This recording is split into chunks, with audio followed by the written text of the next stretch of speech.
Good morning, folks. This is Deb, and this is a short take. And it will be a short take. I will be back with a longer take later today. But let's talk about the Republican Party, okay? I'm about to show you um, a photograph that is going to hopefully enlighten you somewhat. Okay, I'm going to share this with you, and I'm going to tell you exactly what this is. This is the Republican Party's working schedule since June of this year.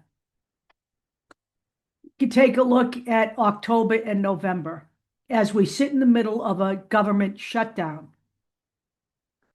Essentially, they're working 8 days each of the 2 months, the one that we are now currently in and the upcoming month. Every single one of those yellow streaks are days that Mike Johnson has given himself and his pack of Trump bootlickers off. They don't care that people are suffering through this, okay? They don't care. They're content to just stay at home, not talk to their constituents, and ignore the fact that the Trump administration refuses to come to the table. They are content to blame the Democrats for this shutdown. It is not the Democrats. The Republicans own the House, the Senate, the courts, and the White House, okay? What the Democrats are trying to do is get them to come to the table and talk about health care so that none of you lose your health care. There are going to be 17 million people losing health care as a result of Donald Trump's big ugly bill. The Democrats are trying to save them. And believe me, it is not just Democratic voters who are going to lose their health care. MAGA is on Medicaid, okay? And for those of you who are on the Affordable Care Act, your premiums would be going up by about 70 to 75%. There are thousands of federal workers who are not being paid through this, yet every single sitting Republican is receiving his or her paycheck for not showing up at work while everybody else suffers. I watched veterans and their families in line at food banks on videos yesterday. This is disgusting on every possible level. And I'm going to tell you this. Donald Trump is creating an America for the wealthy only. Okay? If they are allowed to retain power at the midterm level in 2026, I guarantee you this, there will not be a 2028 election. You will have handed this country over finally for decades under fascist Republican rule.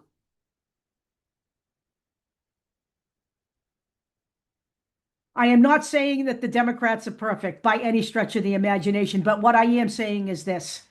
One side of the aisle cares about democracy. The other side of the aisle cares about fascism and autocracy. And it is quite clear which is which. You have a choice. You can continue to just sit back and pretend none of this is happening. And honestly, I know many people are doing that this will just blow over. But I'm going to say this again. For those of you out there who view this as politics, none of this is politics.